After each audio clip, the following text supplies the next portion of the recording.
Have you ever been petty, just once in your life, where you wanted to make a point but without the screaming, without the tantrum, the drama, the thrown dishes, something quiet, calculated, where you simply returned what was given to you, gift wrap and all?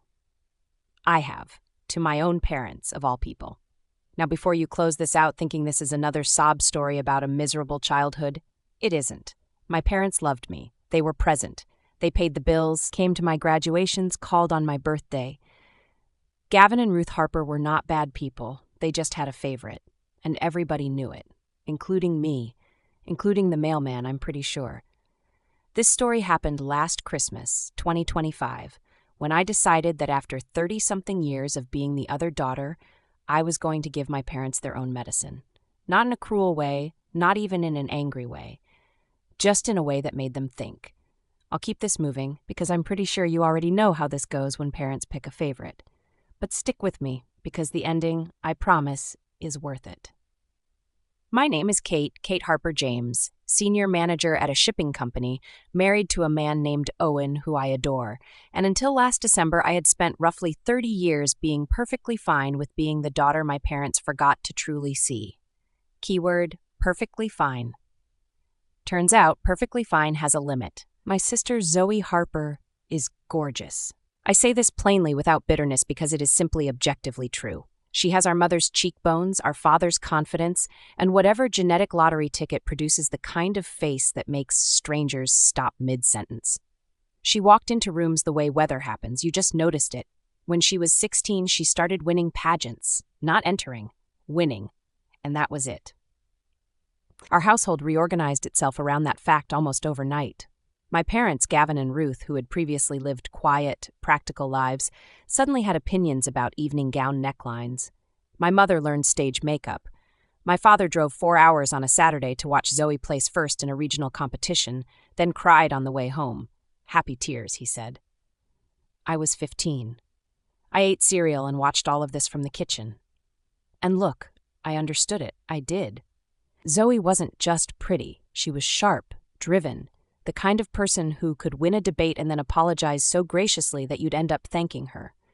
She graduated top of her class, had a scholarship lined up before senior year, and once won a speech competition on a topic she'd been handed 30 minutes before taking the stage. You water what's growing. I get the logic. What I couldn't quite name back then was the feeling of being in the same house as all of that, and slowly realizing that no one had watered me in a while. There's a memory I keep coming back to. I was 17. I had just gotten a part-time job at a copy shop. Found it myself, applied myself, got hired on the spot. Came home and told my parents at dinner. My dad said, "That's good, sweetheart." Then immediately turned to my mom and asked, "Did you call Zoe's pageant coach back about the schedule?" And that was that. Dinner continued. I went to work the following Monday. I didn't bring it up again. Nobody did anything wrong. Nobody was unkind. It was just quiet. The kind of quiet that teaches you slowly to expect less. By the time I left for college, I needed very little from anyone. I had a plan, a savings account, and zero expectation of applause. Not broken, just calibrated differently. Now, I want to be clear about something, because this story isn't about hating my sister. Zoe and I actually get along. She was never cruel, never deliberately tried to outshine me. She just existed loudly in the way talented, beautiful people sometimes do, without realizing how much space that takes up. And when I got married, she showed up for me completely. Zoe did my wedding makeup. The woman has hands that were put on this earth to blend eyeshadow. I am fully convinced of this. She arrived at the venue 4 hours early, set up her entire kit, and did not let a single person near me until she was finished. When she finally turned me toward the mirror, I genuinely didn't recognize myself for a second. Not because I looked like someone else, but because I looked like the best version of me. And I wasn't used to seeing that. She also helped coordinate half the day without being asked, reminded the florist about the centerpieces, kept my mother from crying too early, and personally made sure Owen's boutonniere was pinned straight. Because, in Zoe's exact words, he was about to walk down the aisle looking like he lost a fight with a flower. I love my sister. I want that on the record. I just also happened to notice when my parents spend $1,000 on her Christmas gift and hand me a gift card with a note that says they don't know what I want. Those two things can be true at the same time. Fast forward to adulthood. I built a good life, married Owen James, a bank manager, steady and quietly perceptive in a way that still catches me off guard, and found myself part of a second family that operated on a completely different wavelength from the one I grew up in. Owen's parents, Eugene and Donna James, were something else entirely. Donna kept running notes on her phone starting every October. A full gift intelligence operation. What I mentioned wanting, what I said I liked, what restaurant I'd been meaning to try. Eugene, a man of very few words, once handed Owen a folded piece of paper mid-year. Owen brought it home and showed me. It was a handwritten list, Eugene's neat, careful handwriting, of things I had mentioned in passing over the previous months. When did he start this? I asked. March, Owen said. It's June. He started early. He said this completely without irony. I didn't know what to do with that. I still don't, really. I just know that being truly seen by people who didn't have to see you is one of the most disarming feelings in the world. You don't know whether to laugh or cry, so mostly you just stand there holding a piece of paper feeling slightly undone. And then there were my parents' Christmas gifts, every year, without fail. Year 1 of my marriage, Zoe got a necklace from a fine jeweler. Velvet box, silk ribbon, the kind my mother had apparently put on hold months in advance. I got a $200 gift card with a note, wasn't sure what you needed this year, sweetheart, hope this helps. Year 2, Zoe got a luxury spa weekend. Thermal pools, monogrammed robes. My parents told the story of booking it at dinner and Zoe cried. I got a $200 gift card. Different store. Same note, basically word for word. Year 3, Zoe got a vacation. Full trip. Flights, hotel, everything. There was screaming. My father teared up. I got a $200 gift card. This time the note read, "We never know what you want." That line. We never know what you want. After 6 years of the same note, I wanted to say you never asked, but I smiled, said thank you, and put the card in my wallet. Owen watched all of this every single year. On the drive home, without fail, he waited until we cleared the driveway and then said something quietly accurate. Year 1, that's happened before, hasn't it? Not a question. Year 2, you know that's not normal, right? Year 3, you're so used to being fine that you've forgotten what not fine would even feel like. I didn't answer that one. He was right, and we both knew it. But somewhere between year 5 and year 6, something shifted in me. Not into anger, not into bitterness, into an idea. It started with a phone call from my mother in early November. "Kate," she said, in that tone she uses when she's already decided something and is presenting it as a suggestion, "we thought it would be so lovely to have Owen's parents join us for Christmas this year, really bring the whole family together." I told her I'd ask. I asked. Eugene and Donna said they'd love to. They hadn't done a big family Christmas in years, and Donna had been wanting to meet my parents properly for some time. It was settled. What my mother didn't know, what nobody knew yet, was that I had already been planning for months, specifically one gift, one that I had been quietly turning over in my mind since the summer, the way you turn a good idea until it's smooth and certain and ready. But we'll get to that. Christmas morning arrived cold and bright. Owen's parents came in first, Eugene stomping snow from his boots and immediately extending a hand to my father like they were old friends. Donna came in behind him carrying a dish she'd made, looking around the house with warm, curious eyes. My mother had been cooking since dawn. The house smelled wonderful. We settled in, had coffee, and eventually moved to the living room for gifts. Our family has never been the one at a time, watch everyone react type.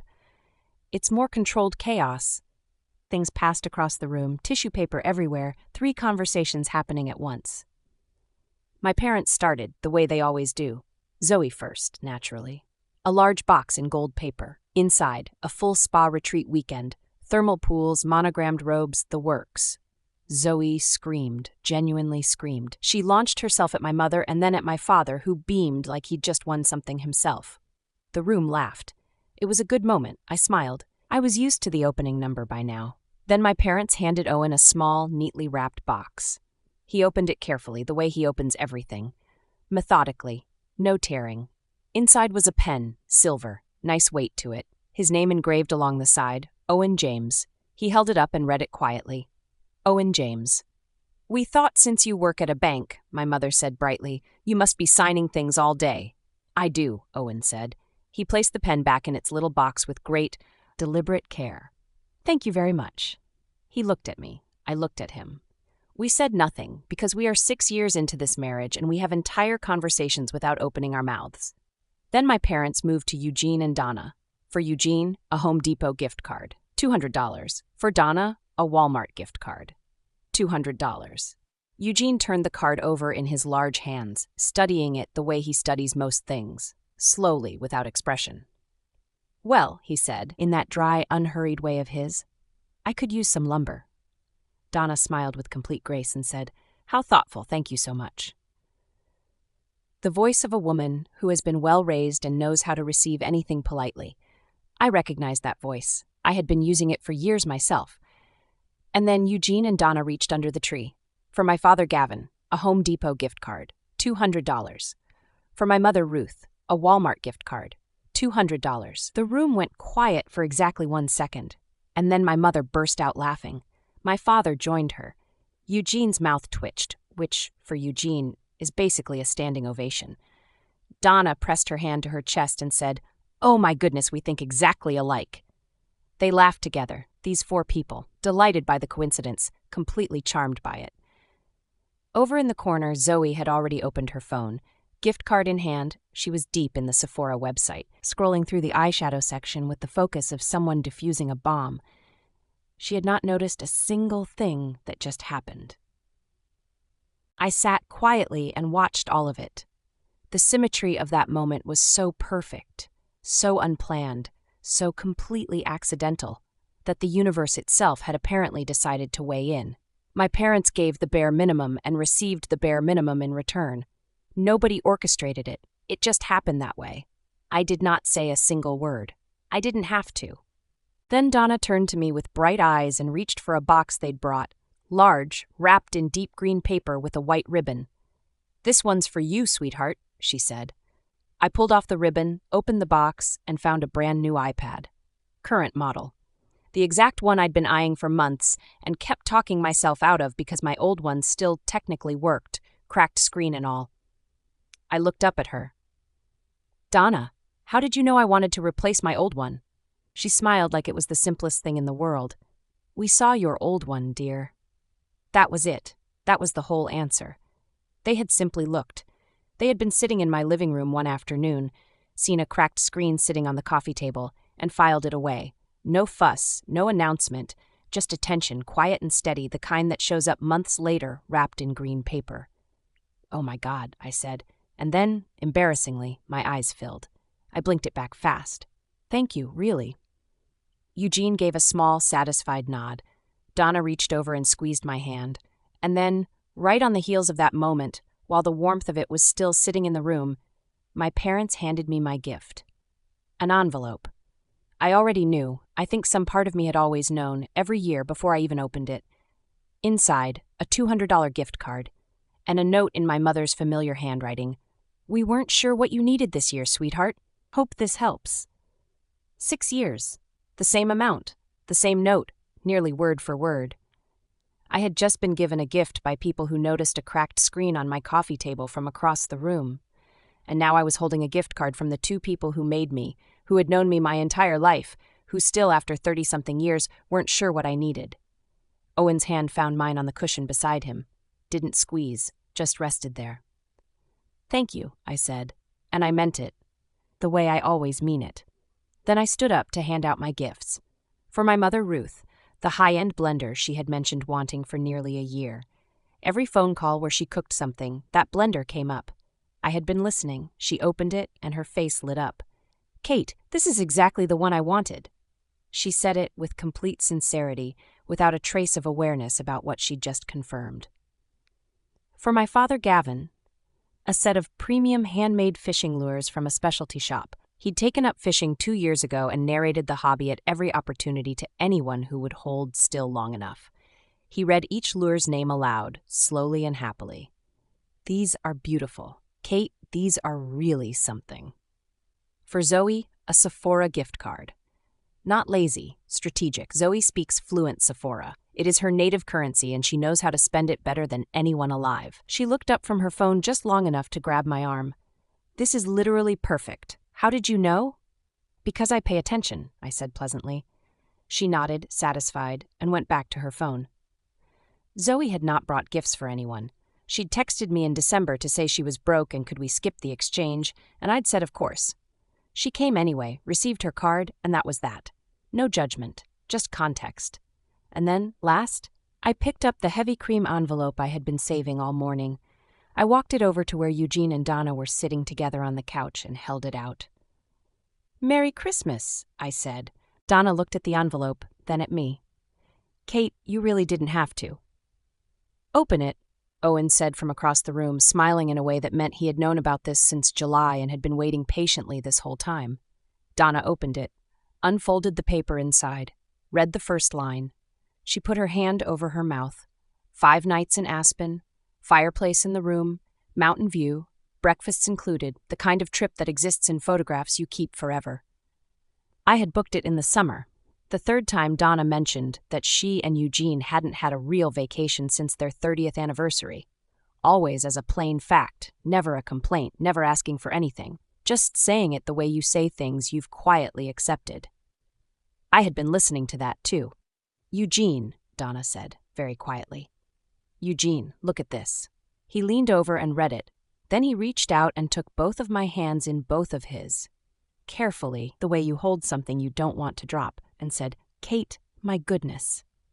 Donna was crying. She'd said she wasn't going to cry, but there she was. Owen was doing the jaw-tight thing where he smiles with his whole face and stares at a fixed point so he doesn't join her. I felt my parents watching from across the room. I didn't look up. After dinner, while Owen helped Eugene pull up the Aspen resort on his phone and Donna was describing the trip to Zoe in excited detail, Zoe now fully engaged, having finally put her phone down, my mother found me in the kitchen. I was doing the dishes. My father came in a moment later and closed the door behind him. I had known this conversation was coming since July. "Kate." My mother's voice had that careful, measured tone, the one she uses when she's been rehearsing. "Can we talk for a minute?" "Of course," I said. I kept washing. She glanced at my father. He crossed his arms, not defensively, just needing somewhere to put his hands. "That trip you gave Eugene and Donna," she began, "that was a very generous gift." "It was," I agreed. "Aspen, 5 nights. She paused. We couldn't help but notice. I set the dish down and turned to face them. Not dramatically, just turned around. "Notice what, Mom?" My father cleared his throat. "Well, sweetheart, you got us a blender. Fishing lures, which we love, truly. But your in-laws got a vacation," my mother finished, "and we're just wondering if we did something, if we upset you somehow." I looked at both of them, my father shifting his weight, my mother with that careful expression doing its best not to look like what it actually was, hurt, confused, a little embarrassed. For the first time in 30-something years, I decided not to file it away. "You give Zoe a spa retreat every year," I said. Calm, even, no raised voice. "Last year it was a full vacation. Year before, jewelry. Every Christmas she gets something planned, something researched, something that took real thought." I paused. "And every year I get a $200 gift card with a note that says, 'You don't know what I want.'" Neither of them spoke. 6 years, I said. Same amount, same note, almost the exact same words. My mother opened her mouth, closed it. My father studied the counter. "Did you see what Eugene and Donna gave me today?" I asked. My mother shook her head. "A new iPad." Because they saw my old one sitting on the coffee table with a cracked screen. They noticed it, probably months ago, and they remembered. They didn't mention it. They didn't ask me about it. They just quietly took care of it. I let that sit for a moment. That's what paying attention looks like. My father was very still. "Eugene keeps a handwritten list," I continued. "Things I mention in passing, things I say I want someday, things I probably forget I even said. He started it in March. Donna researches. She remembers. They know my favorite food, my favorite color, what I've been wanting, what I need." My voice stayed level the entire time, because I wasn't angry. I was just finally, clearly, out loud, telling the truth. "Those are things you'd know too, if you'd ever asked." My mother's eyes had gone glassy. "Kate, we didn't mean to make you feel—" "I know you didn't," I said, and I meant it completely. "I'm not saying you did it on purpose. I'm saying you did it. Every year. And I just wanted you to hear that. Once. That's all." My father uncrossed his arms. Standing there under the kitchen light, he looked older than I'd noticed before. "We thought you were fine," he said quietly. "You always seemed fine." "I know," I said. "I was very good at fine." I turned back to the sink. There was a long silence behind me. Then I heard them move. Back through the door, back to the living room, back to the noise and the laughter, and Donna's voice carrying warmly over everything else. The door clicked softly shut. I stood there and finished the dishes. Owen appeared about 10 minutes later. He didn't ask what happened. He didn't say anything at all. He just picked up a dish towel and stood beside me and started drying. That's the thing about the right person. They don't need the whole explanation. They just show up next to you and help with the dishes. My parents didn't apologize that night. I didn't expect them to. These things don't resolve cleanly over a kitchen sink on Christmas Day, and I wasn't looking for a resolution. I wasn't looking for anything. What I had already gotten was enough. I had a husband who could read a room and knew when to be quiet. I had in-laws who kept lists in March for a December Christmas, who noticed cracked screens and fixed them without being asked, who made me feel, without ceremony, without fanfare, like I belonged to them completely. And I had given them Aspen, which, when I think about it, was the smallest possible return on what they'd been giving me for years. Later that night, after everyone had gone, I was on the couch with a cup of tea going cold in my hands when Donna's text came through. Long, full of exclamation points, the kind of message that makes your phone light up brighter than usual. She'd already looked up what to pack. Eugene had apparently told 3 different people about the trip before 9 o'clock. She ended it with, "We are so lucky to have you in this family. I mean that with my whole heart." I read it twice, put my phone face down on my chest and looked at the ceiling. Owen glanced over. "That was Mom?" "Yes," I confirmed. He smiled. "She texted me too." I laughed. Of course she did. I didn't need anything from my parents that night. I didn't need an apology or an immediate change or the right words. Maybe those things would come eventually. Maybe they wouldn't. Either way, I had already received the only gift that had ever truly mattered to me. Not the iPad, not Aspen. The simple, steady, unhurried act of being known. And if that makes me petty, if returning exactly what you're given, measure for measure, counts as throwing a tantrum, then I'll take it. I'm Kate Harper James, and I have never felt more fine in my entire life. So that's our story for today, my friends. If you enjoyed this, please give it a like, drop a comment, and subscribe so you never miss a story. I read every single one of your thoughts, and they genuinely mean the world to me. This is Melodic Vengeance. Take care of yourselves, and I'll see you in the next one. If you enjoyed this video, hit that like button and drop a comment below. Don't forget to follow for more content just like this. Thanks for watching. Catch you next time.